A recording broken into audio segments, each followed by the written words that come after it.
న్యూయార్క్‌లో అదానీ గ్రూప్‌పై ఫిర్యాదులో జగన్ పేరు ఉండటం గమనార్హం. అది కూడా ప్రపంచవ్యాప్తంగా మారుమోగడం చూస్తే ఆశ్చర్యం కలిగిస్తోంది. అమెరికా కోర్టు ఈ కేసు విషయంలో జరిగిన 1750 కోట్ల దోపిడీపై అబ్బురం వ్యక్తం చేశారు.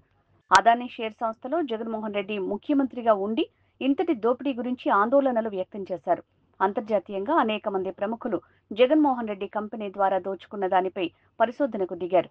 జగన్మోహన్ రెడ్డికి విదేశాలకు వెళ్లే దమ్ము ఇప్పుడుందా అని సవాల్ విసిరారు.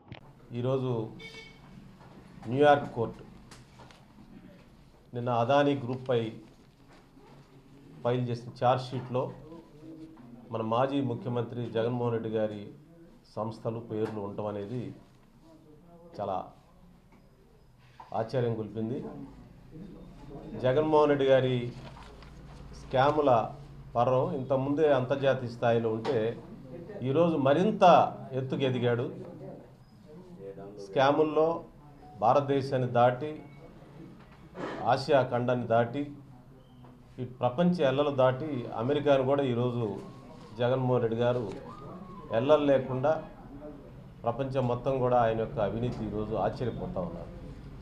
ప్రభుత్వాలే యుఎస్ అమెరికా జస్టిస్ డిపార్ట్మెంటే ఈ అదానీ గ్రూప్లో జగన్ ఎలా ఆపరేట్ చేశాడు, ఎలా 1750 కోట్ల రూపాయలు ఏ విధంగా కొట్టేశాడు అన్న విషయాన్ని ఈరోజు ప్రపంచం నిర్వహిపోతూ ఉంది. అంటే ఆంధ్రప్రదేశ్లో భారతదేశంలో ఆంధ్రప్రదేశ్లో ఒక ముఖ్యమంత్రిగా ఉండి ఇంత ధైర్యంగా ఒక సింగిల్ డీల్లో 1750 కోట్లు కొట్టాడంటే అందరం ఆశ్చర్యపోతున్నారు. పెద్ద పెద్ద దేశాధ్యక్షులు కూడా ఆశ్చర్యపోతూ ఉన్నారు. ఇంకొక కొన్ని దేశాల్లో అయితే ఇలాంటి వాటికి మరణశిక్షలు ఉంటాయి.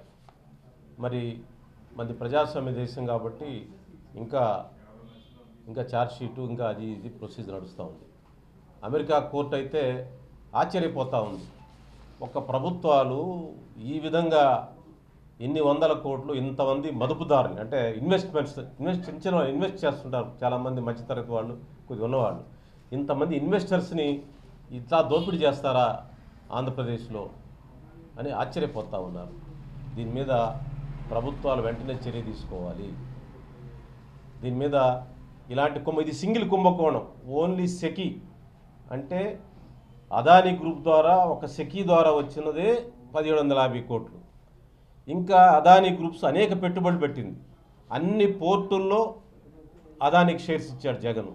ఆ షేర్స్లో జగన్కి వాటా ఉంది.